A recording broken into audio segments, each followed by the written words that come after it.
Welcome to another episode of the He's on Fire podcast. He's on fire! Uh, Today, we're going over a lot of stuff. It's mostly going to be a preview show, but we have a few things to talk about, things that are going on in the Phoenix Suns world, just in the NFL in general. But before we get into anything else, let's bring in Amit. Amit, how are you doing today, man? Dude, I'm had a really tough week. I'm exhausted, but let's go. Yeah, I'm here, man. Joe's already here. What's going on, man? How you doing tonight? Yeah, dude. Like my week has been exhausting. I feel you too. Is your wife back in town? Is everything back on schedule?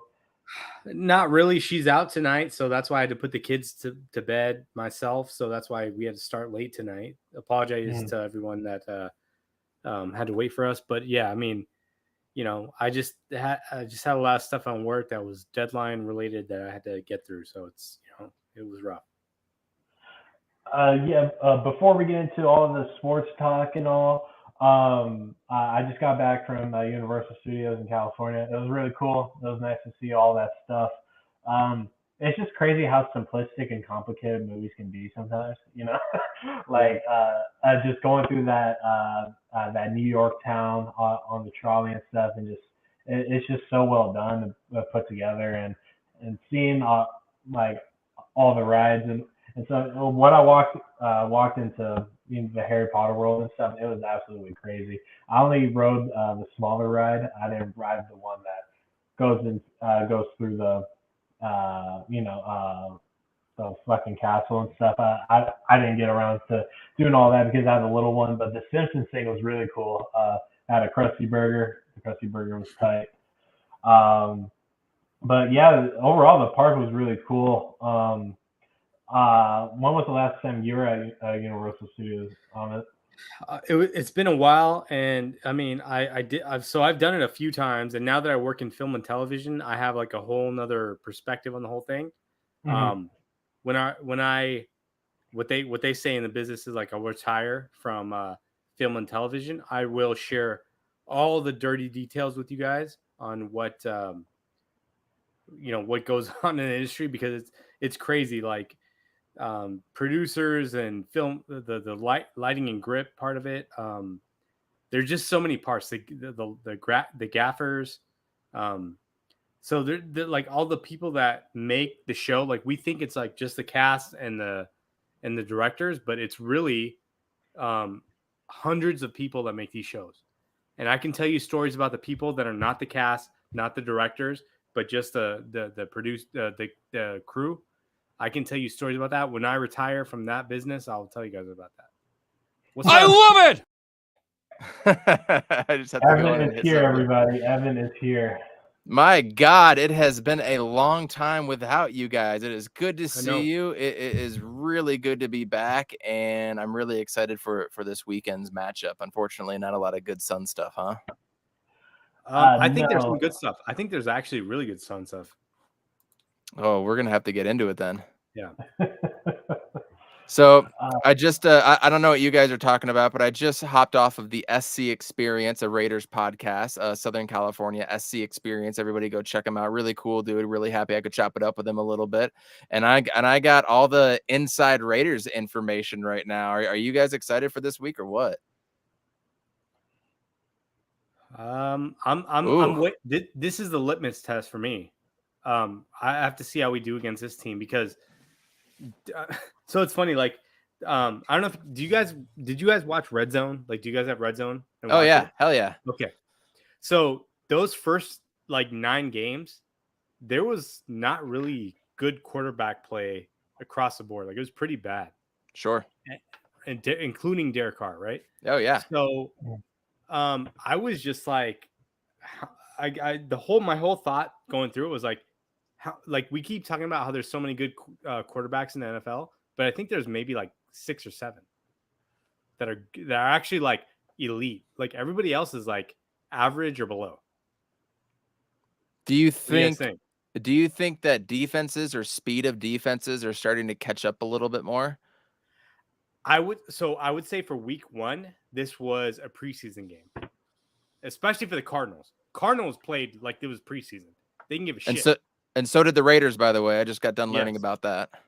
Yeah.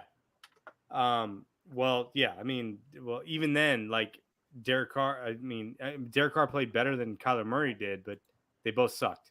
Yeah.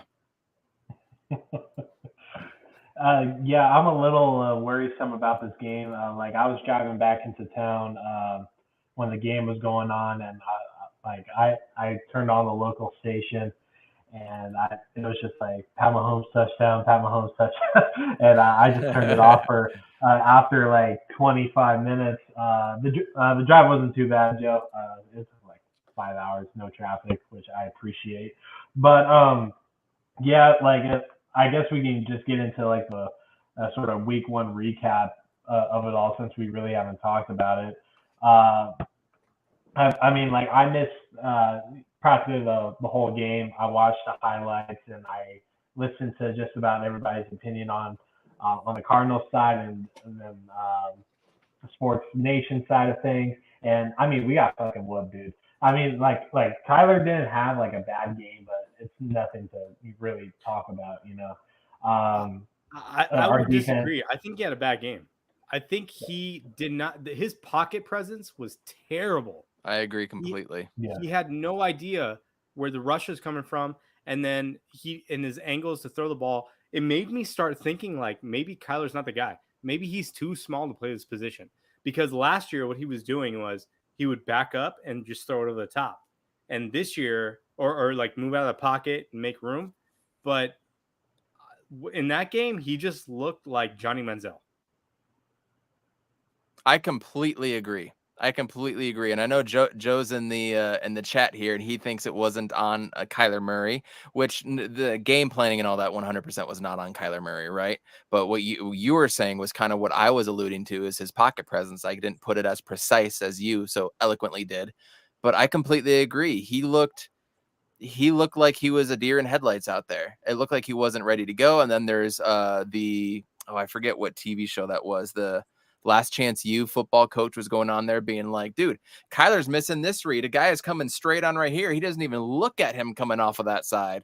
There's things like that you're just like, dude, year four, man, year four. This should be easy to you. But I will defend him on that one throw where Tony Romo like roasted him, where he was like, oh, you know, Greg Dortch is coming out of the backfield on a flat. And he's like, oh, he didn't throw it to him. The dude fell down. The dude was falling down. Like that throw was not there. He had to look elsewhere, right? I agree. Right when he was falling down, right? Yeah. And then right when he started regaining balance, he looked away.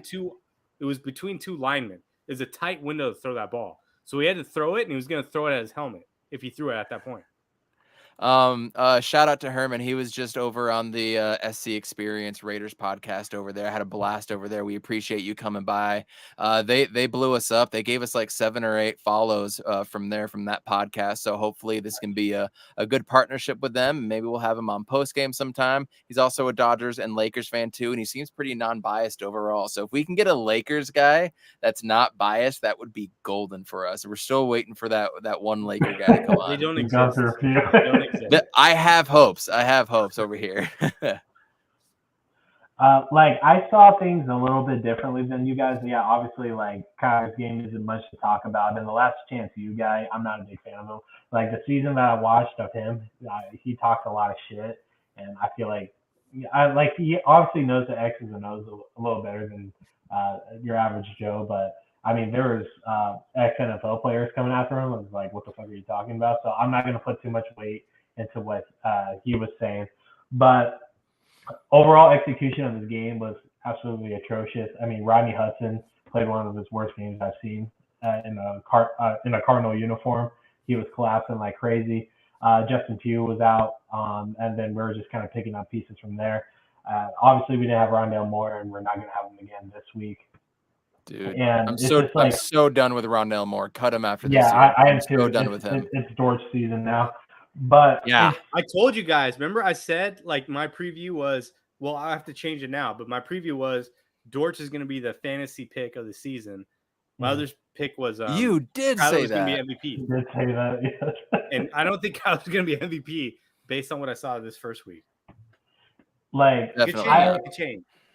like I wanted to blow up and be angry about it, and I'm glad I didn't watch it, and I'm glad I didn't pay money to go see week one. But like to start your season off with the Chiefs and a pissed off Patrick Mahomes, I don't think that's the way to go. I think we definitely underestimated like just how Patrick Mahomes can be on a flip of a switch. So going into week two, I mean, I'm a lot more worrisome than I was going into just week one in general. I mean, the Raiders were able to put up a fight against the Chargers, but if you watch the whole game, the Raiders, like, it was really Derek Carr kind of like messing the groove up of the game. He targeted Devontae Adams so much. Devontae had like 10 catches, but he was targeted like 17 times, I believe. Not really spreading the ball out, pretty predictable throwing, and then a couple of timely interceptions and just getting sacked a couple of times that kind of threw the game away. But if we can get some sort of a worse Derek Carr performance than that, I think we have a chance. But with all these injuries going on right now, I have no idea because obviously we're running a Navy SEAL No. training. As you're talking during about the that, week. right? We're talking about the Raiders going in. What I want to kind of get a baseline on is how the Chiefs played against the Chargers, because I think that can tell us a little bit about our defense and offense versus what we're going against. Even though it's like a separate comparison, but the Chiefs the Chiefs really got away with a win, right? Did you guys watch the game? I did, yeah. Yeah. Yeah, I mean that pick six. There was a couple other throws that Herbert made that should have been picked off. And then Patrick Mahomes really didn't look that sharp in the first half. And then those throws, like basically what he beat the Cardinals on was those the same reads that he was making with Cheetah, where he was making him run those like speed routes, those like 3-yard speed routes to get the first down. They were doing that and killing us with like Juju Smith and Mecole Hardman. Like, yeah. Those throws did not work against the Chargers. And I know the Chargers probably overall have a better secondary group. I'm not saying their safeties are better, but Derwin James is really good, and they have some other players, Asante Samuel Jr. Like those guys are really good and fast. So I wonder if like we just didn't like. I feel like we really didn't show up. Like I feel like this was the worst possible scenario that you could see in week one for the Cardinals. 100%. That's exactly what happened. They weren't prepared, and that's on coaching. And that goes back to what I said last year and the year before that. I don't trust anything about Cliff Kingsbury, and we didn't do anything in the offseason to improve and shore up obvious holes. And now it's all showing from the top to bottom how screwed up this organization is, from the drafting, the lack of experience, the lack of being able to develop players, and now game planning. Like Patrick Mahomes is the best quarterback against the blitz. So what do? We run the most blitz out of anybody in the league in week one, and look what happens. Like, bravo. Like, everybody knows the way you beat Patrick Mahomes is having your 4 down linemen be able to create some sort of havoc or something and dropping everybody else and putting as many people in coverage. That's how you beat him. When you have like Bosa and those guys, you can do it. And he looked shook. He was shook. Yeah. Yeah. But no, we should definitely talk more about Vance Joseph and his awful scheming, putting Lecky Fotu 15 yards back, dropping in coverage. Like, why is Lecky Fotu dropping 15 yards for a zone coverage? Why is Zaven Collins covering Mecole Hardman downfield 30 to 40 yards? Why are these types of things happening? That's game planning, y'all. Oh, yeah. Now I'm pissed. Yeah, but on the flip side, I did see some positive plays from Zaven Collins and Isaiah Rashard Simmons. Lawrence. I saw it from Rashard Lawrence and Gardeck, right? Like Gardeck made some plays. Like we did see some positive things. But the problem was it wasn't part of the scheme. It was all instinct.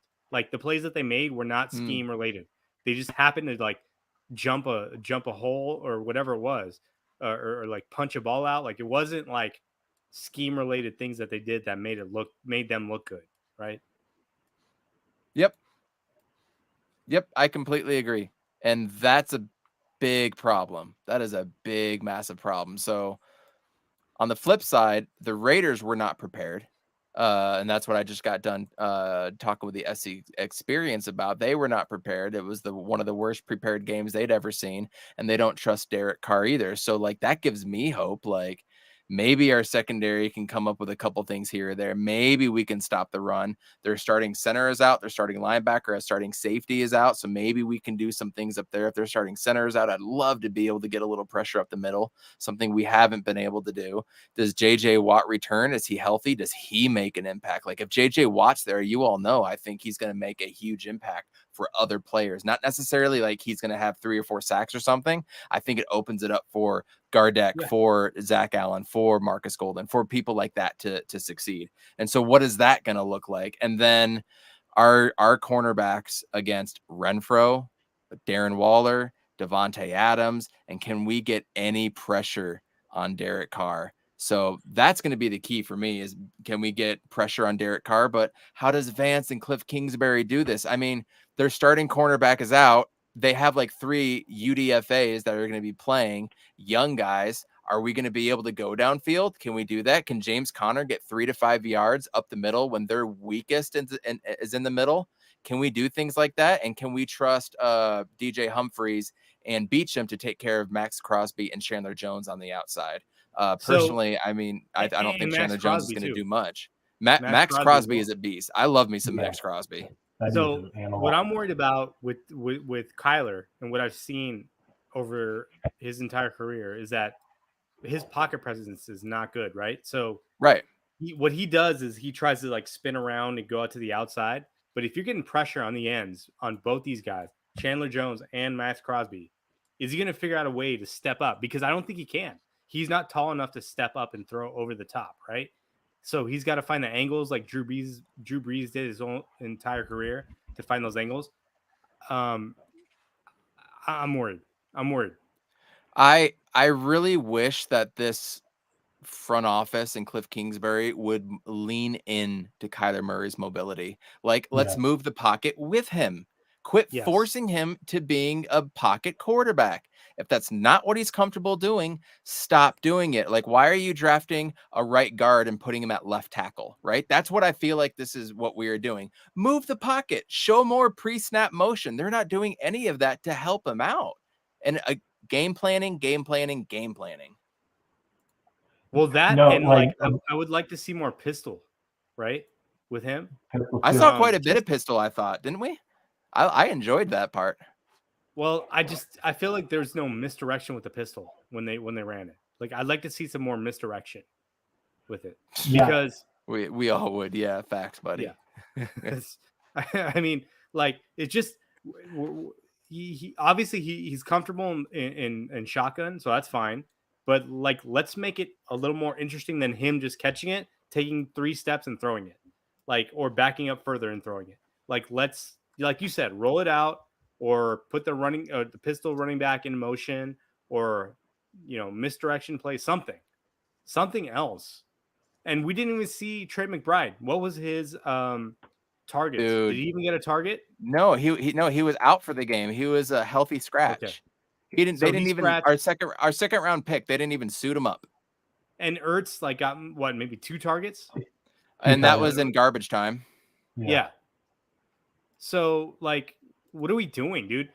I thought we had one of the best. So that's the other thing. Like watching the Chiefs, they're playing. They played 3 rookies on defense, and they were comfortable with that. We couldn't even find like competent corners in this to play for us, right? Even though we had drafted one in the second round, I forget when Marco Wilson was 4th round, maybe, and then the rest of the scrubs. So like, how can the Chiefs get a 7th round cornerback, start him, and then that guy made plays against the Chargers on Thursday night, and we can't find anybody? There's On the positive side, I asked them about Trayvon Mullen. They said one-on-one press coverage type of guy. He's great at that. He excels. You drop him in zone or do anything else, and it's big question marks. And I was like, that's great. That's exactly what we need. We need a press cover corner.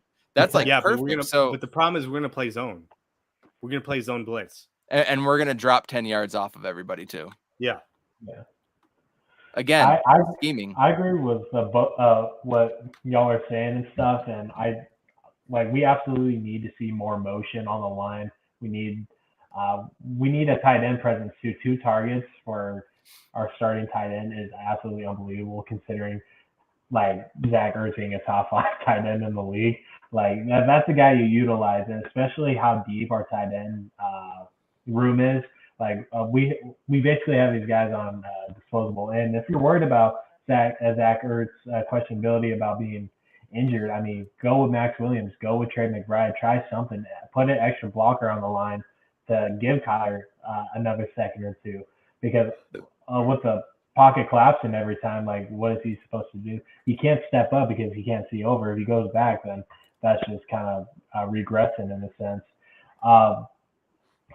Like what you guys are saying, you're totally spot on. We need to see more RPOs. There just seems to be more creativity, and like this is a game we really need to take seriously and try to take advantage, because like injuries, like obviously this team is going to go through it for the whole season. There's no way that we're going to hit a healthy stretch. So we just got to bang on all cylinders, suit up Amajay Sanders, suit up Cam Thomas, and have those guys ready to come swap in, because our defense needs to be fresh if our offense isn't putting out the way that they should. I feel like we can really limit the Raiders scoring and stuff, especially if Carr plays the same way as he did last week, just targeting Devontae Adams every time. Hopefully Jalen Thompson is healthy and Marco Wilson is a little better, so we can have him out there. But I'm worried more about Hunter Renfrow. I'm worried more about Hunter Renfrow in the slot and Darren Waller, man. I mean, Devontae Adams will do what he does, right? But I think Hunter Renfrow could feast on us, especially if we're not starting Byron Murphy in the slot. That scares me. I mean, so we've been told that like Isaiah Simmons can cover tight ends, but I haven't seen it. Seen it yet. Yeah, I don't know why they haven't been doing that. I mean, that's why they drafted him, and I'm like, that's not what he does. But continue. Yeah, you're right. Like, but we were told that he could do that, and we haven't seen it. He can play good in zone and do other things in coverage, but if he has to go man on man with the tight end, I'm concerned. Yep. And then 100%. But that's what's going to happen. And it'll be 4th and 11, and Cliff Kingsbury will run a QB draw up the middle, right? Oh my God. Or his creativity with a K, because he's Cliff Kingsbury. His creativity will be 3rd and 8 screen pass to AJ Green. Mm-hmm. By the way, AJ Green's washed. Like, he should not be playing. Did he play last week? We could debate whether he did or did not play, but he was on the field. Yeah. Okay. I mean, he missed a couple 3rd down plays. Yep. I mean, I think like just give the ball to Dortch, dude. Just try to go to Dortch right now. And then Connor, push the ball. And I know this team was missing Rondale. Like, we really needed somebody to take the top off the defense. We didn't have that player, and that hurts. But I thought we would see more it was just there was no creativity, dude. It sucked. 100%. No creativity. Is this by design, do you think, by Cliff, to not open up the full playbook? Like, that's what I keep asking myself. Like, is some of this on purpose, that they were playing vanilla again on purpose? Like, is this to change what he's been doing and how everybody catches on by week 8 or 9 of what the Cardinals are doing? Then we can't do anything. Maybe I can see that because of what's happened the last 3 seasons where they've just fallen flat towards the end of the season. But then I look at it and I go, these guys really didn't give a shit about this game. Like, they didn't. Like, if you talk to no energy. You listen to you listen to pressers, like they were like, we it was kind of preseason game for us. For the most part. They didn't say that directly, but they pretty much said that. We're like, this is a preseason. If that's the outlook, I wish we would know that. So going into it, we had different opinions about it. Right. If that's the case, I'm almost okay with it. But now I really question, can they actually come out and prepare for a game? Well, so I'll say this, right? So like what's happened, right, is the season is expanded to 17 games. Now we've expanded the wild card to 2 more teams. So it leaves a lot of like leeway where you can fuck around in game 1. Where towards the end of the season you can still make the playoffs. So Yeah. right? So like that's what I'm thinking. In my own like bigger brain, like galaxy brain thing, I'm like we can lose this game and still make the playoffs. It's not a problem. We just have a killer schedule, man. Our last 6 games, starting with Sunday night football on Christmas night, is Tampa Bay at home. Then we travel to Atlanta. Okay, that should be a win. But then we travel to San Francisco to close it out. No, excuse me. I was looking at preseason because it was underneath. No. So Monday Night Football, December 12th, is home to New England, which could be a win. But then we're at Denver, home to Tampa Bay on Christmas night, at Atlanta on New Year's Day, and then at San Francisco. So like the last 5 games, only one of those is winnable. Do you guys think that Tom Brady's going to make it through the season? I don't. Yeah. I don't have any reason to say not. You guys think he will? Yeah, it's his last season. He's going to do whatever he can to play it out. This is his Jordan Wizard season. I'm going to put it on the record right now. That'd be nice. I don't know if you know what's going on with him and his wife right now. I don't know if you've been. I know that part too. He's got marital strife, which is tough anytime you're beefing with your wife. Hey, and then at the same time, somebody traded Clyde Edwards-Helaire from you for Tom Brady, so I'm good with that. There you go. Was he your? I'm hoping he was your QB2. Tom Brady? Yeah. Yeah, I had Aaron Rodgers as well too because I didn't draft one until like the 9th or 10th round, and I picked what was left. Yeah. Okay. Good. I was worried he was your QB1. Nah, QB2, and they traded Clyde Edwards-Helaire, and I had Elijah Mitchell, who just went on IR too. So that was so I was like, cool, thanks, man. Thanks for the free money. So if you remember last time, Jay, when we did a pod and we talked about the games to watch, and I told you the game that I wanted to watch was that the Bears and Niners game. Yeah. I didn't know it was going to be in a monsoon hurricane situation. That was ridiculous. Right. I've never seen the staff trying to squeegee a grass field. That was insane. Especially on opening weekend. Right? You usually don't see that. But so if either way, shout out both Coda. Those quarterbacks look like shit. They look like shit. Yeah, and maybe San Fran isn't who they thought we were. No, they're not, because what they always needed was a game manager. And guess what? They have one on the roster that they're paying $25 million a year. I mean, and the fact, and I said this to Jay, the fact that they didn't make him Trey Lance a team captain, and now that they're going, because I think they knew at some point they're going to switch to Jimmy G. Maybe. I say by week 4, over or under, Jimmy G comes back. I'll go over, but I'm still 100% saying that Jimmy G is coming back. I don't think it's going to take. I think it's going to be more than 4 weeks. I'm not 100% certain. If they truly believe in Trey Lance, they will let him make the mistakes.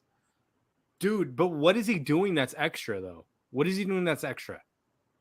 I don't see it. Kyle Shanahan must. But it's not showing up in the games. I mean, at least like if you watch Kyler and you compared Kyler to Patrick Mahomes, right? You could be like, he's not as good as Patrick Mahomes, but he's doing some extra shit. Mm-hmm. You know what I mean? Mm-hmm.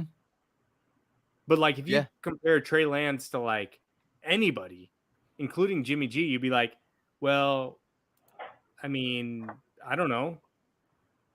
Like he looks like RG3. I don't know what he looks like. I have no way. Well, we're gonna give him a couple weeks. I'm gonna give them a couple weeks. Yeah, and I don't think we're gonna find out this week with the Seahawks and 49ers playing against each other. I don't think we're gonna find out, but that's a big NFC West game right there early in the season. Yeah. And we need the Niners to win that game. Do we? Or would we rather Geno Smith? Do we want a 2-0 Seahawks team? I think a 2-0 Seahawks team is more smoke and mirrors, in my opinion. Yeah. I don't know, man. I don't know how Pete Carroll does this, but he continues to find this team to win, even without.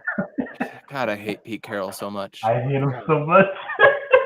I hate Pete Carroll. Giving me so much stress through the years. Oh.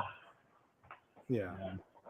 He made Matt Leinart look like Tom Brady in college, man. It's unbelievable. Yeah. Unbelievable. Evan, let me take over the panel real quick. There's a couple things I wanted to get into. Fine. So I don't know if y'all been keeping up with the whole Brett Favre thing. Absolutely awful. Awful person. I mean, we can talk about the stuff that happened in his past, whatever. But what he's done for the state of Mississippi is absolutely awful and unforgivable. For already the poorest state in the country. I've been to Mississippi. I mean, you see it everywhere. And considering the water shortage that's going on in Jackson, I believe it is, it just adds on to the people suffering in Mississippi. And for Brett Favre to do that for his daughter's fucking volleyball, court, whatever it was, absolutely selfish and unforgivable. And if T.O. is going to make it into the Hall of Fame over the shit he did, you better revoke Brett Favre of anything going forward. So, that's all I really had to say about fucking Brett Favre. Unbelievable. Well, I will say this. I don't know if you guys remember this. I think it was 2008. This guy, was it 8? He was the one that created the first dick pic. He sent that's right. I forgot about that. The cheerleader for the Jets. So this dude's a scumbag all the way around. And the way that the fan, that's a problem. When we look at let's put a spotlight on Kevin Johnson, right? Same thing. Ugh. He did some really scummy shit with a girl underage, and he became the mayor. After this, he became the mayor of Sacramento. They let him become the mayor. Yeah. So I don't know, man. It's weird. I was talking to Jay about this Mike Tyson show, and the way that we glorify Mike Tyson, but he actually raped a girl. He got convicted. He went to jail. The evidence is really bad. There's no way to really dispute it. So I don't know, man. I think we have to really I don't know. I really don't know what to say, because I think that we care about the guys that gave us joy. The Kevin Johnsons, the Barkleys, who punch a guy through a glass wall, even though whatever, that doesn't really matter compared to a 17-year-old girl. Karl Malone. Karl Malone, another one. Exactly. John Stockton with his whole COVID thing. And I don't know, how are we supposed to feel about players? Herschel Walker. Herschel Walker is a big one. Woo. I mean, people change, people evolve. I mean, you got to give people a chance to change if they've done something bad. But on the flip side, if people have done a lot of good for you in your life, or somebody that you look up to, and they pull some scummy shit, that can happen as well too. You really need to judge them by their actions off the court as opposed to on the court. The memories are there with KJ dunking over Hakeem Olajuwon. That's going to be enshrined because of what I felt in that moment. But honestly, it could have been any other player, dude. It could have been Casey Jacobson going up and doing something like that. We'd be like, yeah, Casey, you know what I mean? It just so happened to be KJ. So I completely agree with you. Don't get caught up in those emotions when you were a kid. I was 6 or 7 when that happened. I was a kid. Look at what they're doing after the fact, which is why I almost lean towards nowadays. You're going to like this, Jay. I might want to lean towards LeBron James as being the GOAT, the greatest of all time, just because of what he's done outside of basketball, the I Promise School, and all the wonderful programs that LeBron has done and how he's helped everything. Whereas, what has Michael Jordan done? Everybody thinks he's an asshole. He's done this to kids and F them kids and all that stuff. You know what I mean? To me, I take those into account, but that's just who I am. Well, I think that's a perfect transition because I think that LeBron probably is the GOAT in terms of basketball humanitarians. And like Dikembe Mutombo and like Bismack Biyombo, like, yeah.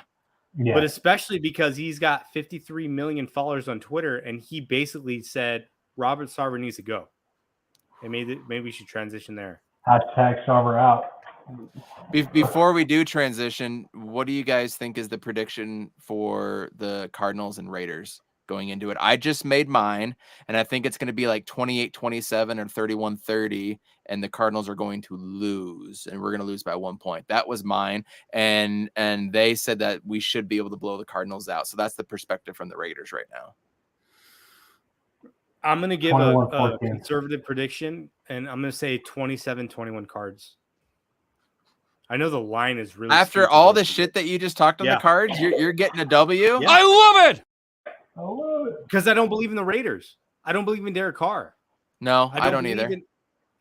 Like I think they can get pressure on the edges, but can they stop James Conner?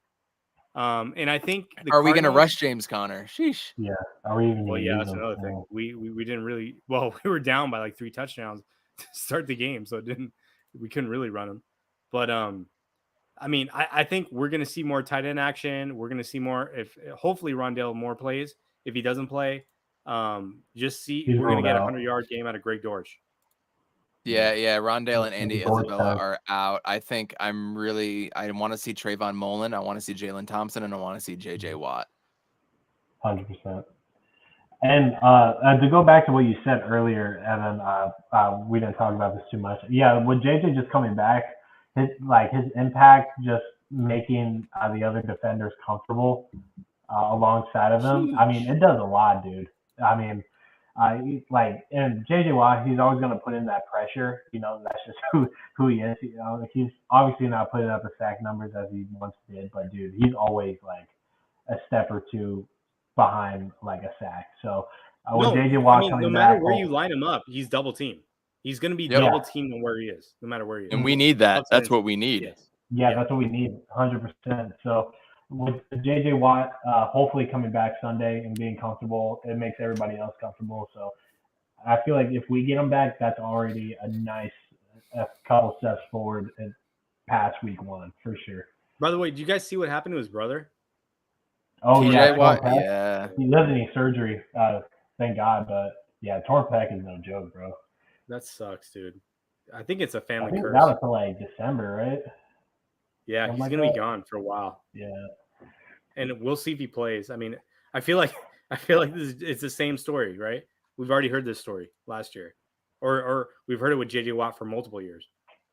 Yep, we have. Yeah. And here we are. And here we are. But yeah, we should definitely not add anybody else to our defensive line because we're just fine. Oh, I don't know if you saw what Gambo or said cornerback. today. Or cornerback. We did go after Trayvon Mullins. We're good. Gambo said today that he heard that the Cardinals are going to poke around for Jason Pierre-Paul. Why? Can we just sign Xavier Rhodes? Is he signed anywhere yet? Can we just get him? Can we get Ndamukong Suh? Is that possible? Either one, both of them, please get them both. Anybody, so many. Robert Alford, just we're not. Robert Alford's sitting there. Available. He's sitting out there, healthy. For better or for worse, this coaching staff and organization has decided they're going to look internally and let these guys grow, for better or for worse. And this is what's happening. So we've never done it before. We've done the time signings, and it's the theory is that all those time signings have screwed up absolutely all the development from the younger guys. And now this is the route they've chosen to take. So For better or for worse, I don't think we're going to see it. I don't even know what to say, because we played Kansas City with 3 rookies on their defense, 2 of them in their secondary. One of them was a seventh round draft pick. So I don't understand I don't understand how we can't do that. Yep. I think we just need an organizational change from top to bottom, from Keim on down. But 100%. Water's wet. Well, all those guys got extensions, and I don't see it happening, dude. I don't know what we're gonna do. We're living with this now. Yeah, and we're wasting a young quarterback that's dynamic and electric. Oh, man. So, shall we translate all of this anger to the Phoenix Suns now? Joe, if you're still watching, I really need to talk to you about transitions. Maybe we can come up with a transition to switch over to Cardinals and Suns talk. We got to talk about that offline. But yeah, let's just start off with first the initial report this week that said that Sarver was out for a year, $10 million fine, and that's going towards whatever charity. It doesn't matter. Let's just start there before we get into the Adam Silver comments. Obviously, when that came out, you're like, suspended. Just the fact that it said suspended and it didn't say indefinitely at least was awful to me. I couldn't believe it. Like, they're really allowing this type of behavior to go on inside of one of their franchises. So what was your guys' gut reaction? I mean, the funny part is that I think 100% of the NBA fandom was like, this is not appropriate. This guy should not be here. Even when you're talking right now, like, we have not talked about it between the 3 of us, but you already know that we all agree that Sarver should be gone. We knew he should be gone before, but just as a poor owner. But the fact that he did this shit, created this culture, I mean, $2 million per N-word. That's what he got. $2 million per N-word. He said on the record, there's 5 N-words. He got $2 million per each. Like, fuck that. No. 100%. I don't even. And Adam Silver, when he did his press conference, he basically is like the bulletproof wall between him and the owners, and he basically he couldn't even defend what he was saying. Like, he couldn't even defend what they did. He got ripped to shreds. It's a big black eye for him, for somebody that ousted Donald Sterling for pretty much just a vocal comment, but we had like a whole 30, 40-year record of him doing just even worse stuff than Sarver did. And I remember when that happened, Mark Cuban was like, this is a slippery slope. He was against getting rid of Donald Sterling, if you guys remember. At that time, he was like, it's a slippery slope. Yeah, he's basically like, because, and that's why I'm pretty sure David Silver went to the owners and said, can we get 75%? Because that's what it requires to get Robert Sarver ousted. And I'm pretty sure he couldn't get it, because the owners are like, we probably always said some fucked up shit. So no, we're not going to go with this, because any of us can go. And the fact that Mark Cuban said it, of all people, when his organization, was it last year or 2 years ago? 2 years ago. 2 years ago, right? With the whole sexual harassment thing, that was an organizational problem, pretty much similar to what was going on with the Suns. A little bit more focused on that versus like the racism and the other stuff. But like, I'll say this. I don't think Robert Sarver should be an owner, and I don't think that Mark Cuban should be an owner. I'm going that far. Yeah, it's whoever has the gold makes the rules, and that's all that matters in this situation.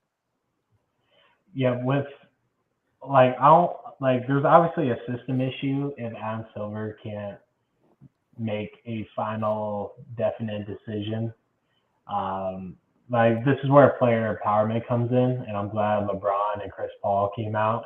The tweets came out literally like a few minutes apart, saying this is unacceptable, and we're going to push forward with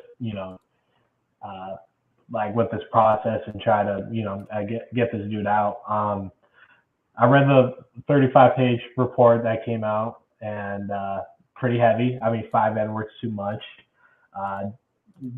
Dude sexually exploiting, women and even male coworkers as well.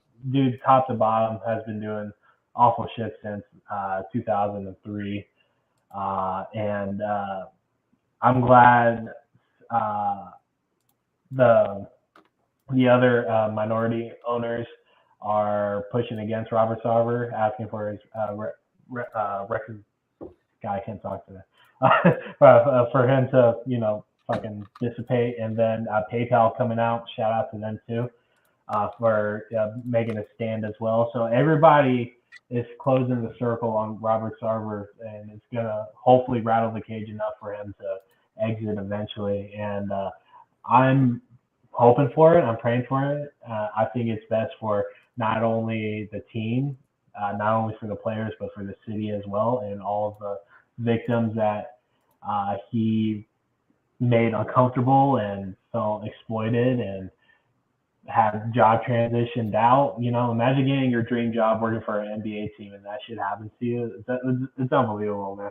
So I just hope like we can really come together as an NBA community and get this dude out. Donald Sterling didn't say one N-word in his voicemail or that recording to his wife, and he got kicked out, and it was because the players were quick to say that we're not going to play any games going forward until we get rid of this guy. So our players have to do the same thing to get Robert Sarver out. Like, I'm a Phoenix Suns fan. Bleed in, bleed out, purple and orange. This, like, I'm not going to stand for it. And this shouldn't reflect on the players, but the players have to do something to get this guy out. So, hey, Book needs to come out. Devin Booker needs to come out, in my opinion. I mean, okay, so I'll say, so think about it this way. If Robert Sarver was just the owner of the WNBA and we heard all this guy would have been kicked to the fucking moon, right? Mm-hmm. Like, if he just owned that team. But the fact that he owns the Suns and the fact that Adam Silver has to protect the owners because they don't want to get kicked out for things that they said or whatever, the Mark Cuban situation, the Jim Dolan situation. There's so many situations. So it's never going to happen. But I agree.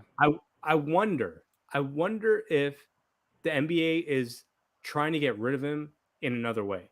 So we saw because basically with LeBron stepping out and saying it with 52 million followers on Twitter, Chris Paul coming out, not saying it all the way, but just saying enough to be like, he should go, but not really saying it. The NBA PA coming out, and she was on ESPN, the lady, I don't remember her name, but she said it today or yesterday. PayPal coming out saying we're not going to sponsor this team beyond 2023.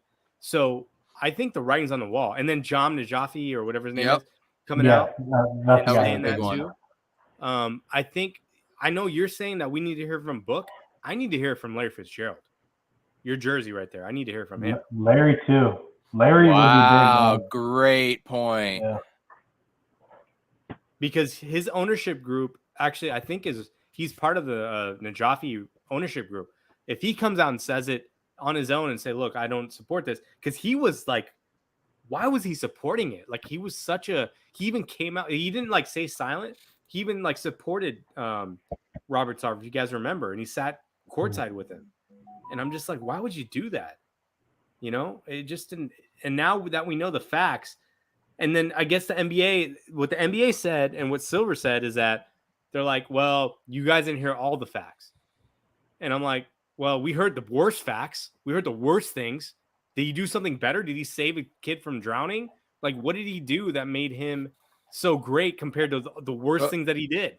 Because NBA owners have certain rights that other people don't, Amit. That's why. I know. It's classist.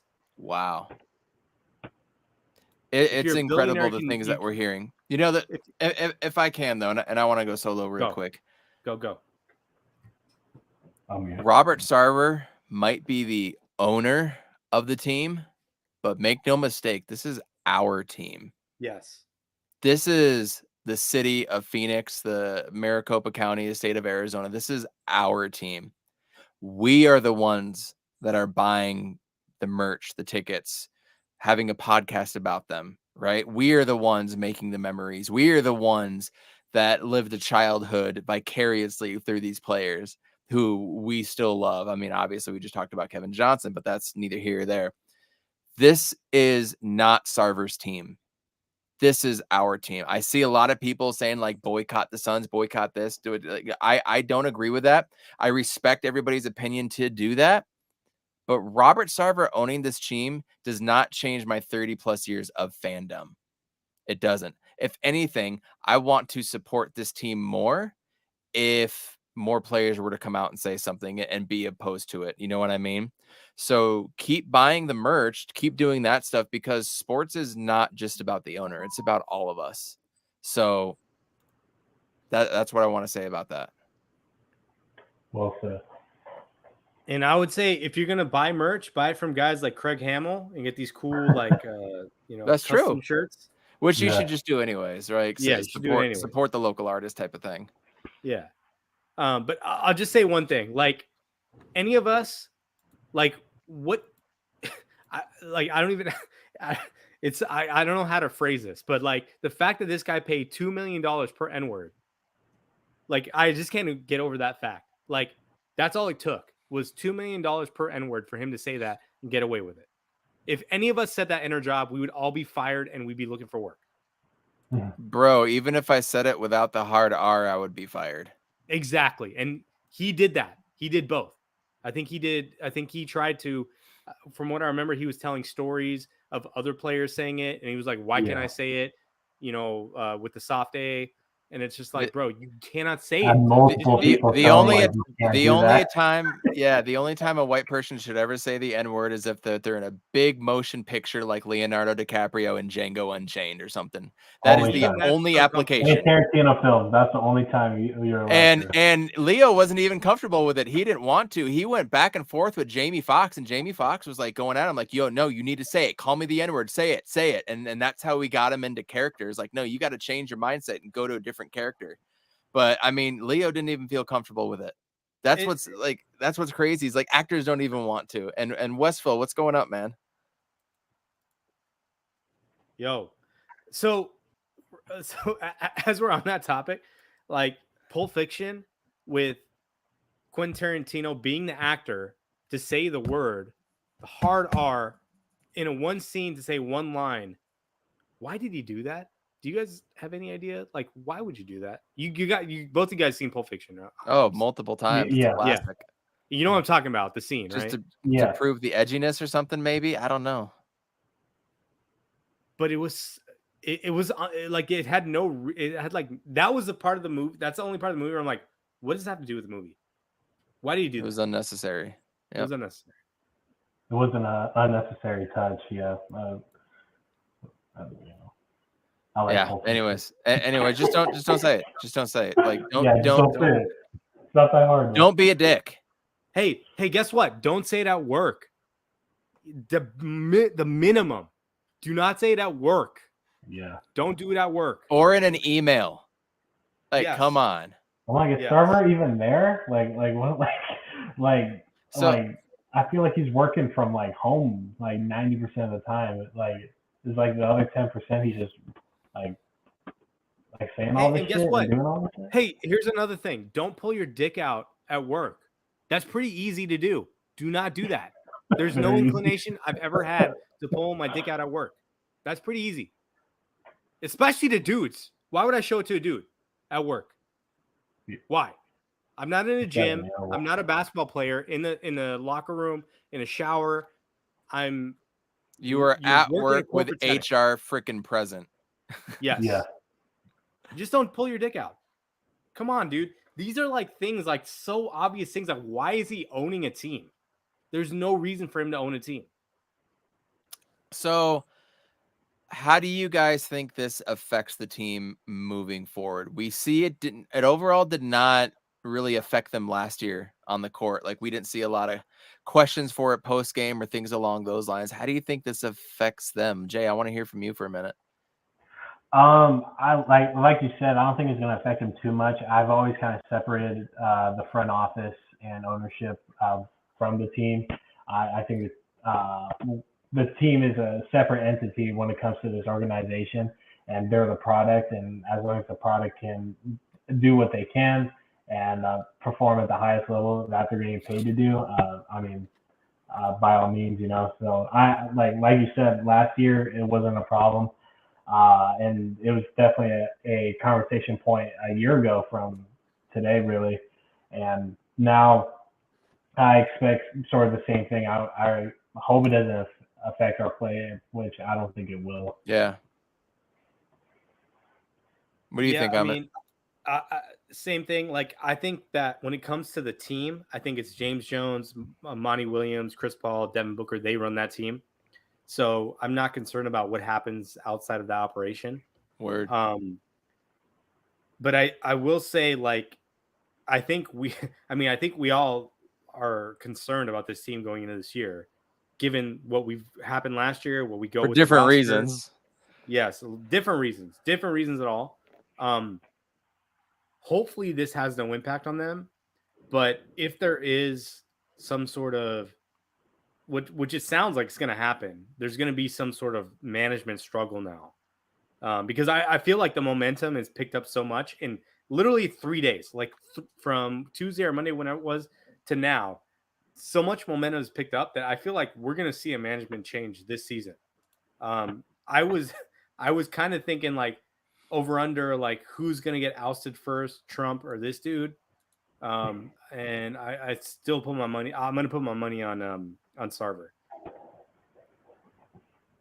Yeah, the things are the dominoes are dropping against Sarver right now. So I really don't give him a lot of time, and I'm hoping, I'm praying that this gets resolved and he's not an owner of our favorite NBA team anymore, or hurt anybody else going forward. Yeah, I don't feel like he's going to get removed, honestly. I just think it's going to be... You don't think so? No. I just because unless more people come out day after day, like this can't be something that's brushed aside and in a week people forget about this, right? Like more people need to come out. And hearing Jamal Crawford saying this is like Donald Sterling 2.0, that was like music to my ears. Mm-hmm. Okay, so let's play this out. So like let's go down through this season next year. Here's the other crazy part, which I forget who mentioned it, but I was just like, even if this, so let's say out of in our own, like, you know, from our hearts to our minds, the Suns win the championship. Even if Sarver isn't present, he gets to hold that trophy at some point. Like, there's a lot wrong with that, right? I mean, he gets to participate in that if he's still part of the team.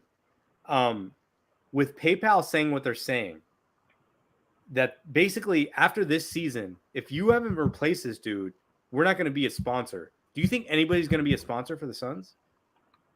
I think we're going to see a lot of sponsors leave the team. Kia came out, who's a partner with them, and they said they support what the NBA has done in suspending him. We're going to continue our partnership. So that's Kia. So yeah, there will be people that come out and are fine with it. Okay. Do you think and that's unfortunate? What? Do you think Footprint will? I don't think Footprint will. Knowing what they stand for, there's no way Footprint's going to support this. Well, they haven't come out yet. And then, well, I mean, it's only been 3 days. And then we know with the city. So on top of everything that you said, the city, the mayor came out and said, we are going after this guy. And the Suns Stadium is owned by the city of Phoenix. Because this cheap fuck didn't pay for it, right? So the renovation. So they could probably get him on some moral clause. I don't know. Like, I'm just speculating. Maybe there's a moral clause that they can get him on, where they're like, look, we're not going to pay for the stadium. If they aren't willing to pay for the renovations or finish it, then it goes back to the investor group. The investor group is going to be like, let's get rid of this fucker. Yep. Yeah, we all agree. I was really disappointed to see Kia come out and be like, "Nah, it's fine." Like, that sucked. I was like, that's like one favor going over there. So if somebody else comes out and they say they're fine with it, Honestly, if you're silent about it, I almost say that you're in favor of what the NBA did. So I just feel like you're right. Larry Fitz, Book, and people need to be coming out, and every sponsor, Footprint Center, whoever it is, needs to be coming out and saying this. Yeah, I'm really surprised that Kia came out and said anything. Why would you say anything? Just be silent. Why would you say anything about this? Like we're not hearing from Steve Nash, we're not hearing from Raja Bell or Amari or Sean Marion. No one cares about Sean Marion. Well, okay, the other guys we do though, right? Yeah. I knew you were going to say something. Hey, I'm still, dude. I still rock with Sean Marion. I want him in the Ring of Fire. I'm good. If he does, fine. I'm fine. Not. I mean, the way he was supporting the Mavericks and kind of against the Suns in this past playoffs, the way he exited. I mean, how he acted to me personally when I was 13, trying to go. Tell me. When I was in 9th grade, maybe it was 10th grade. I was like 14 or 15. I went to go interview the Phoenix Suns on spring break. I got to interview Penny Hardaway, who was the nicest dude at practice. So I got to watch half of their practice. And Frank Johnson was the coach that year. It was Amari's rookie year when him and Yao Ming were going back and forth for top rookie of the year. Didn't get to interview Amari, didn't get to interview Frank Johnson. I asked one question to Stephon Marbury when he was there, Penny Hardaway, Casey Jacobson, Alton Ford. How was Steph when you asked Kate? What's that? How was Steph? He was cool, but he had everybody around him. So I just asked one question, all nervous and shit. And that was it. But Penny was one-on-one. Do you remember Casey what you Jacobson asked was him? The coolest. I don't even remember what I asked any of them. I still have a recording of it. But I go to Sean Marion and I ask him a question, and he just looked like he didn't give a shit. He's just like, "What do you mean?" Like, I was like, "Well, how do you feel about making the playoffs this year in the playoff run?" "What do you mean?" "I don't know what you're talking about. What do you mean?" And then he's just looking over, saying something to somebody else. And I went on to a couple different questions, and he was just like really quick answers. And I went to shake everybody's hand, and they all shook my hand. I go to Sean Marion, and he just looked at me like, ugh. And he held his hand up like this. Yeah. He held his hand just like this. He was just douchey to me. And I was a kid, and he could have had a bad practice. And I know he probably didn't like the coach, but to me, that just kind of turned me off. And that happens when you're a kid, right? So, but they're kids too, right? Like those guys are kids. So I can tell. So can I tell real quick, like 2 stories? No. So my Sean Marion. I ran into Sean Marion with my homie Mike G, who's actually I went to high school with him. One of my best friends. He's is it Kiss 98.7? I don't know what the channel. He's a DJ, so you can catch Mike G on the radio in Phoenix. Jay, you might have heard him on the radio if you listen to Kiss. Probably, yeah. So him and I ran into Sean Marion when his rookie season, same time. And I'll say this, like, I don't think Sean at that time was really smart. Like, I don't think he was a smart dude. So we ran into him in the CD section of Best Buy on 16th and Camelback. And he was buying CDs, and he's buying like Biggie and Tupac, and like this is like 98? Like close. I think it was my junior in high school. 99, 2000 was his rookie year. So it was my senior in high school. So Antonio McDyson gang. Sorry, go ahead. Yeah, so he's out there. He's looking at these CDs. We're like, yo, who are you buying these CDs for? We're talking to him. He's like, it's for my mom. I'm trying to get something for her Christmas. And we're just like, you're buying your mom's CDs for Christmas? Like, and you're buying like Biggie Smalls, and we couldn't. But even the way he like told it to us, like we couldn't understand what he was saying. Like it just was like not smart, right? So that's my Sean Marion story. So that was my experience with Sean Marion. Other than that, like I've heard him on podcasts. He's more eloquent than at that time, and it was in a store. We cut him off guard, whatever. Oh my God, what was the other story I was gonna say? Damn it. This is a good one too. Okay, I'll come back to it if I remember it. All good. Yeah, so a lot's been happening. Shout out to Zach Gallen, 44 in the third scoreless inning streak that got wrapped up last week. Damn. That was legit, because I remember when Brandon Webb did it, and I got to witness it when he came to Atlanta when I was out there in college. I just thought Brandon Webb was the best pitcher I'd ever seen outside of Randy Johnson. Like, I just loved watching him. And so to see that record get broken was really cool. I love seeing the baby backs starting to do things and building a little bit of momentum going into next year. And maybe we can add a piece or two in free agency, shore up our bullpen, and get Mad Bum out of here and off of that contract. And I'm really looking forward to seeing what this version of the Diamondbacks can do. I'm excited about that. I'm excited about the new stadium opening up for the Coyotes and seeing how that's going to all turn out. The more videos I see, I'm excited. Arizona State football, I'm not excited about anything, but here I am. I'm going to watch the game tomorrow, and you never know, but they're going to get 4 or 5 wins, and that'll be it for Herm Edwards, thank God. And then you got this stuff going on with the Cardinals and the Suns that we've all talked about. So it's like, we can't get out of our own way when it comes to our favorite teams. Our teams just get in front of themselves and trip over themselves so many times. Like, we have the facilities for every team, well, except for the Diamondbacks. You know, we have the money, the coaching staff. We could have all these things, but it's just like 1 step forward, 2 steps back. Like with every damn team in the Valley, it's so frustrating. So seeing the Diamondbacks doing some things gives me a little encouragement going to next year.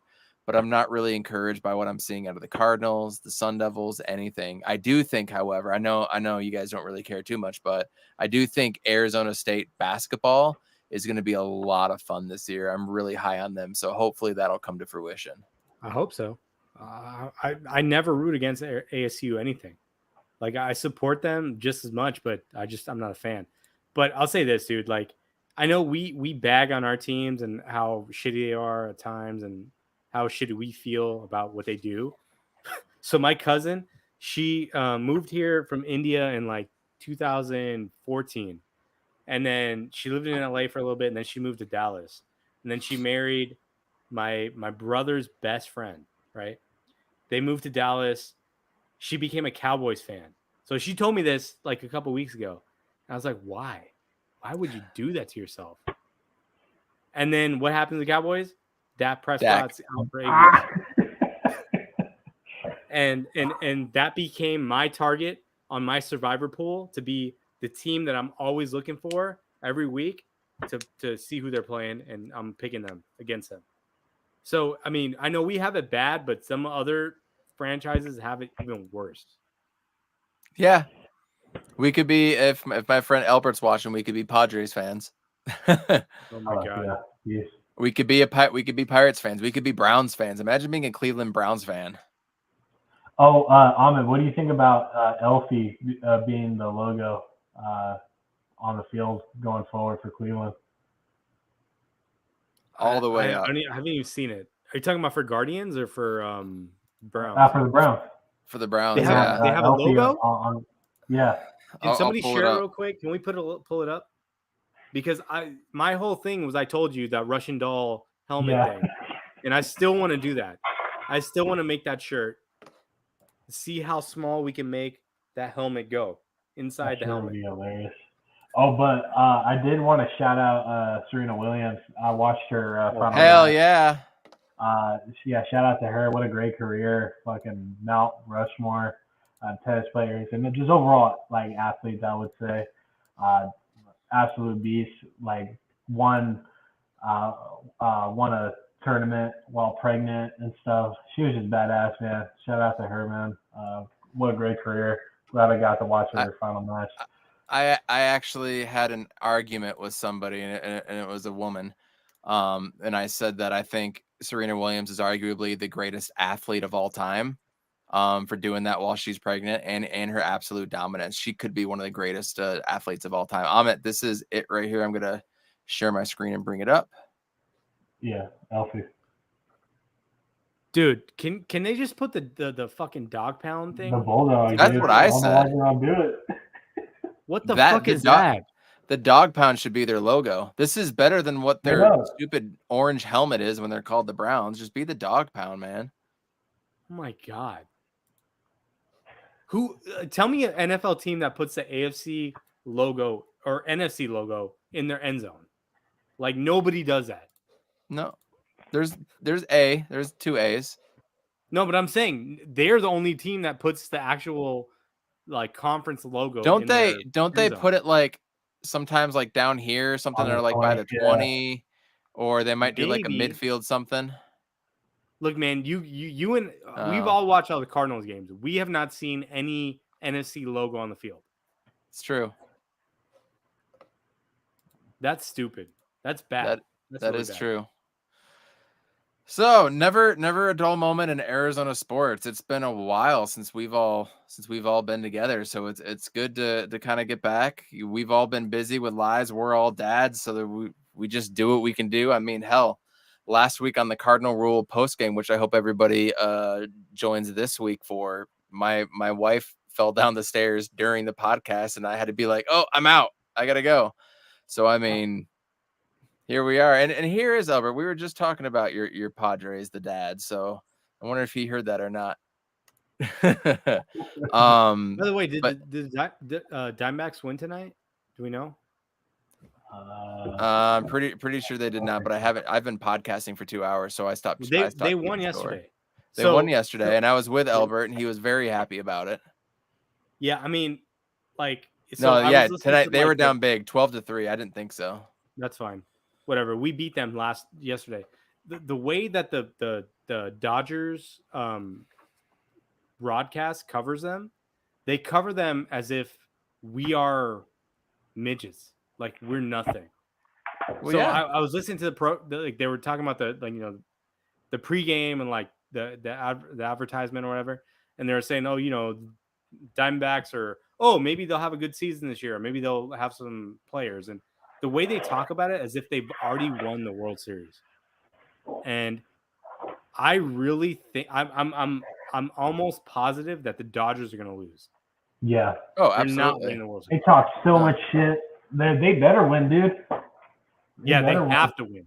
The amount of money that they spend, like the promos that they put on sports radio here in LA, local radio, they're talking about getting the free agent, the AL MVP free agent. I don't know who he is. I can't remember who he is. I don't watch baseball that much. But they're like, oh, we can afford this guy too. It's just like, come on, man. Like, you're just buying championships and you can't even win. And that's why I follow baseball less and less every year. Every year. I don't care. And then especially with our team where we don't spend the money on the players that are worth it. Yeah. Mm-hmm. So what's the point of watching? That's what I come up with. I mean, it's cool. It's cool to watch now, like right now, because we have a bunch like Corbin Carroll and all these like Jake McCarthy. Yeah. It's cool to watch these guys. Yeah, Alec Thomas, like those guys are phenomenal. I completely agree, and I think this is a more fun way to go about it as opposed to buying JD Martinez or buying whoever the hell they want to do. But it's just, we've talked about this before, baseball and salary cap. You got to have one. You don't have it, or a salary minimum. What's the point? Yeah. What's the point? Watch Moneyball. That's what's going on with watch Moneyball. Yeah, but most of these teams aren't playing Moneyball. Like the Diamondbacks are not playing Moneyball. Right. Oh yeah, they're just cheap as fuck. They're cheap as fuck. That's just ball. Y'all got it. Y'all got anything else? I mean, we got some good football tomorrow. I think NFL football is going to continue to be a little crazier this year than normal. So I'm looking forward to kind of see what happens. You guys got anything else before we dip out? And hopefully we can do a Sunday show or something. Life is crazy for us. I know. I do have a question for you too. So there's been some controversy on TikTok about who the better player is, Manu Ginobili or Klay Thompson. My pick is Manu Ginobili. Who would y'all pick? I'd probably go with Manu too, but I like Klay's defense more. I go Klay. Really? I think Klay in a snapshot, like his shooting is like top tier. Like we're talking like top 5 shooting at his best. Manu, yeah, like he did some stuff off the dribble, but he was always a 6th man. And I know like Popovich put him in that role. True. But that also put him against secondary, like, second string players. So, I mean, I'd have to do some analysis and look at like clutch plays And I feel like maybe Manu probably had more clutch plays than Clay did. So maybe that moves him over the top. But initially, I would say Clay. Interesting. Yeah, that is interesting. I feel like you guys would have hopped on Manu. Like what I remember of Manu and all the clutch plays I've seen Manu be a part of. Dude is one of the best role players in NBA history, and 100%. that's what Klay Thompson is. I mean, like if we're talking about the Golden State dynasty, I mean, people, though the way people talk about Draymond is the number 2. So if you bump Klay down to 3, he's a role player at that point. So yeah, but like, I mean, Clay scored 60 points on 4 dribbles. Like that's insane. Yeah.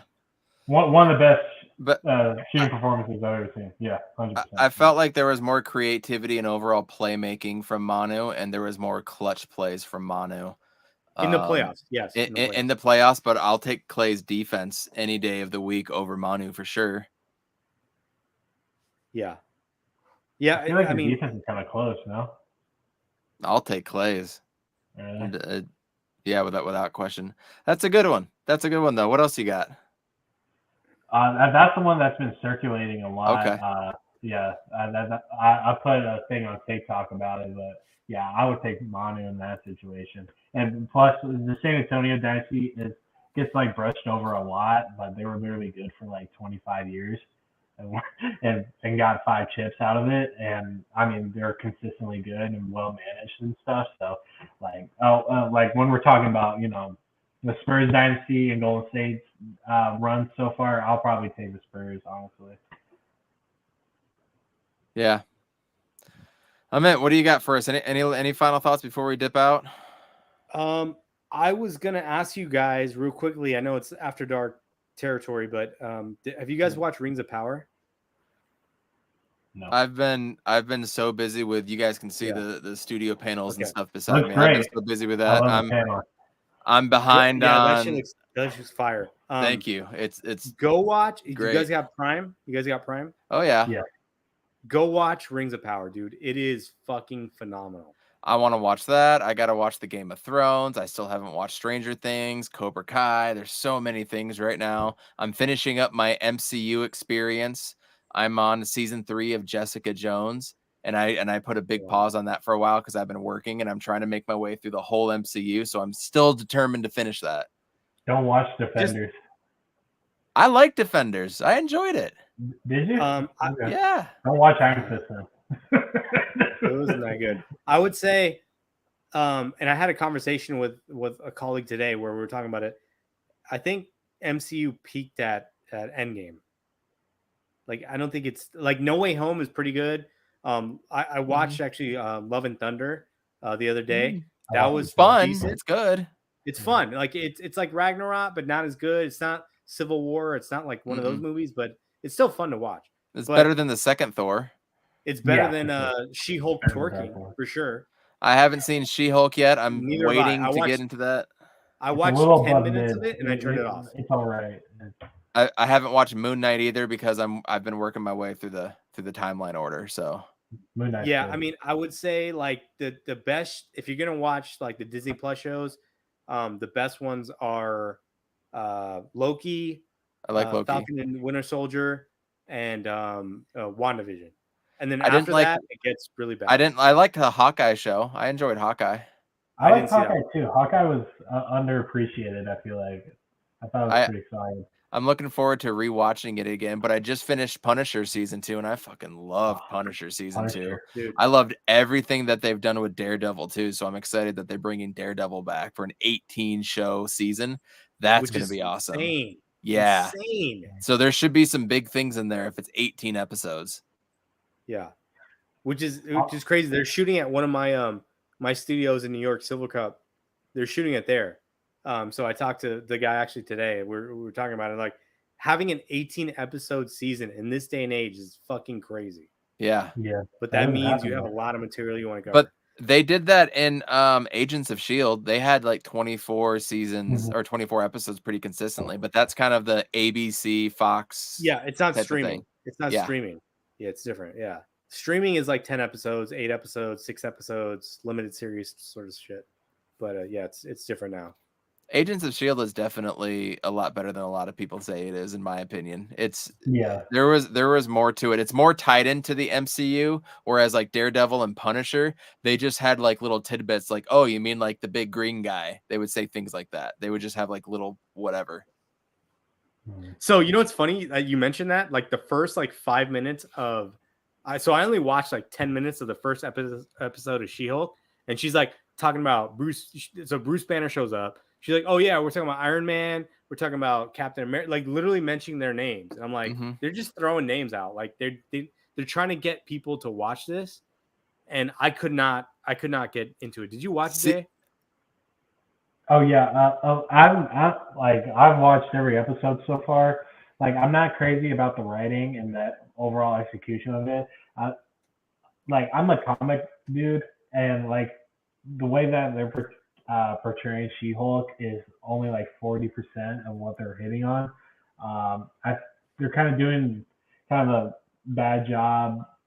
Kind of I don't know. It's just like they toned down her muscle definition and stuff, and just overall, like it's just like I mean, I love like She-Hulk, and it's like it's not what I wanted, you know. But I Daredevil's think I coming would in have the been next done at the episode, so point where Megan the Stallion and She-Hulk were twerking. yeah, They were twerking in an episode. yeah. Like It at was that the point, ending you're just credits shouldn't scene, you be yeah. done with that at that point? I know why they did it, and like for that episode. I mean, in the episode it makes sense, but it's just like I don't like how they're writing the show in a sense. I like the character of Jennifer Walters and She-Hulk. She's fine, but it's just everything else around that. Like I can honestly care less She-Hulk is about. supposed to be big going forward with like Kang the Conqueror and everything, so that's Yeah. why they're introducing her. So Uh, that's a bummer to hear. And Amit, So, to add on to what you said about the stuff peaking at Endgame, you're right. Until further notice, I mean, they're working themselves up to the Secret Wars. It's going to be a lot of filler, and hopefully that filler is good. As long as they hit on the major movies like Ant-Man and Wakanda Forever and all those going forward, Wakanda forever. no one's going to be talking about the shows. We just have the characters to show for it, and then with the movies going forward, it just like hopefully it just ties well together. So like I can honestly care less about the shows except Daredevil, and hopefully they bring back Punisher. But, You know, I watched Inhumans too, and Inhumans I actually enjoyed, and I wish there was more. I'm also watching Cloak and Dagger. Cloak and Dagger is actually a little on the dark side, and I enjoy Cloak and Dagger. That's been a good show, and I'm actually looking forward to watching season 2. Nice. I missed Albert's question. What was his question that he had? The TV binge model. So Netflix is changing to releasing weekly episodes now. Yeah. So they need more subscribers. So what they're doing, so I can tell you, just working in film and television, what they're doing is Netflix. Reed Hastings, the CEO, always said we're never going to run commercials. I don't know if you guys saw the news, but they're going to run commercials now. You have to pay a premium to not pay for the commercials. Yeah, that's you do that on YouTube. You do that on all of them now. Yeah. And on top of that, what Netflix has done is that they've slowed down their content. So they've been like putting billions of dollars into content creation. They've slowed that down. So the whole industry has been like kind of figuring out like where do we fit? Like, do we continue to spend as much money on content? Apple, because what happened was Netflix had this huge like advantage, like this 10-year advantage on like content that nobody else had. And then Apple came up and showed up. Amazon showed up. Disney Plus came in and said, fuck it. We're doing Marvel. We're doing Star Wars. We're buying all these. Cars on the Road. Me and my son watched 8 episodes of Cars on the Road today. There's so much content now. So I feel like Netflix is put in a position where they're in a cost savings mode where everybody else is in a spend mode. And then we're going to see more mergers. So, you guys know HBO Max is merging with Discovery Plus. Yeah. And then Disney Plus owns 65% of Hulu. So, and they obviously own ESPN Plus too. So there's like a whole nother merger. Yeah. But if you guys watch your bills, you'll be like, dude, I'm paying the same much as if I had cable. for all these subscriptions. Yeah. So they have to reconcile it somewhere, because nobody's going back to cable, but nobody's going to pay that much anymore. Exactly. And then you got Peacock that people can pay for. You got all these different, I mean, from Stars to whatever. It's kind of ridiculous. You got to kind of go to one thing and stick with it and hope that it gets better. Like stick with Netflix and Hulu and maybe drop like Prime or something like that, because all of these at once is just crazy. So I stopped YouTube TV during the off season, and then I just started it back up again so that we can watch everything. But that's a bitch to start up too. By the way, actually, to mention that, so we were talking about like Amazon Prime, right? So they have the Rings of Power. I was mentioning it. They spent $1 billion to make and Thursday Night Football now too. That's the thing I was talking about. Now they exclusively own Thursday Night Football, which is kind of crazy, right? Are they using that football? I hate to interrupt you. Are they using that weird looking football? No. Whatever that football was, a promo. Did you see that, Evan? That little football is like a missile. I don't know what you guys are talking about, unfortunately. Yeah, you have to check it out. There's an Amazon football. It's not the same normal NFL football. It's like this kind of like missile thing. Literally like this. It's like this skinny. It looks like that. Maybe maybe a little bit bigger than that. But it's pretty crappy. And we saw like Justin Herbert throwing it around. We didn't see Kyler throwing it around. We saw a few guys throwing it around. But anyways, so let me ask you, I don't know this. So we saw Al McMichael with Kirk Herbstreit, and we didn't see him with the guy from the Bengals. What's his name? Burrow? No, the announcer. Oh, I'm looking at the football now, by the way. That's weird. Yeah, it's fucking weird. No, the guy, what's his name? The guy that normally does it on NBC football. Yeah. Chris Collinsworth? Yeah. Yeah. So are we going to get is that what's going to happen on Prime, is we get Kirk Herbstreit? Because I don't want to hear him. I have enough of him in college football. Yeah, he shouldn't be doing NFL.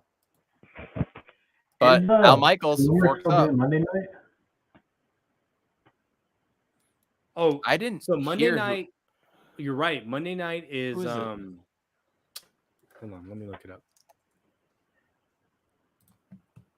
Joe Buck and Al Michaels and Troy Aikman. That's right. Okay. Or no, Joe Buck and Troy Aikman. Yeah, Joe Buck and Troy Manning Aikman. cast for Monday too, right? Yeah, just watch the Manning cast anyways, right? Yeah, the Manning cast is the best. I love the Manning cast. Man. Well, I have to join you guys for After Dark because I have things that I want to say and get into. And unfortunately, I've been potting for like 2.5 hours on a day that I called in sick. Did not feel good today, but pulling it out towards the end here, feeling better now that the kid is down and had some water. And I really got to join you guys on After Dark soon. That'd be fun.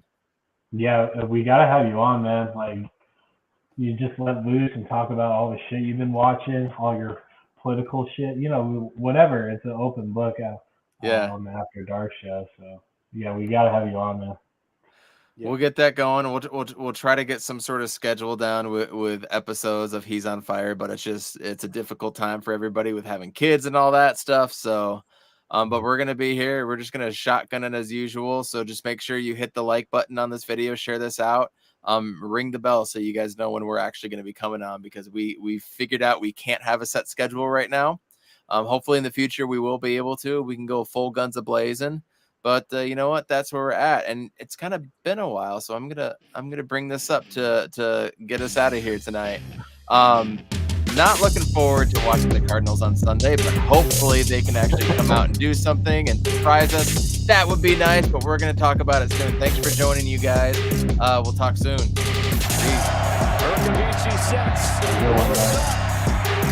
And it is down strong. It's coming. Matthews. Palmer extending the play. Crosses the field. Larry Fitzgerald. There he scores. It's over. It's insane to the 4-yard line. Crowder looking, throws it alley.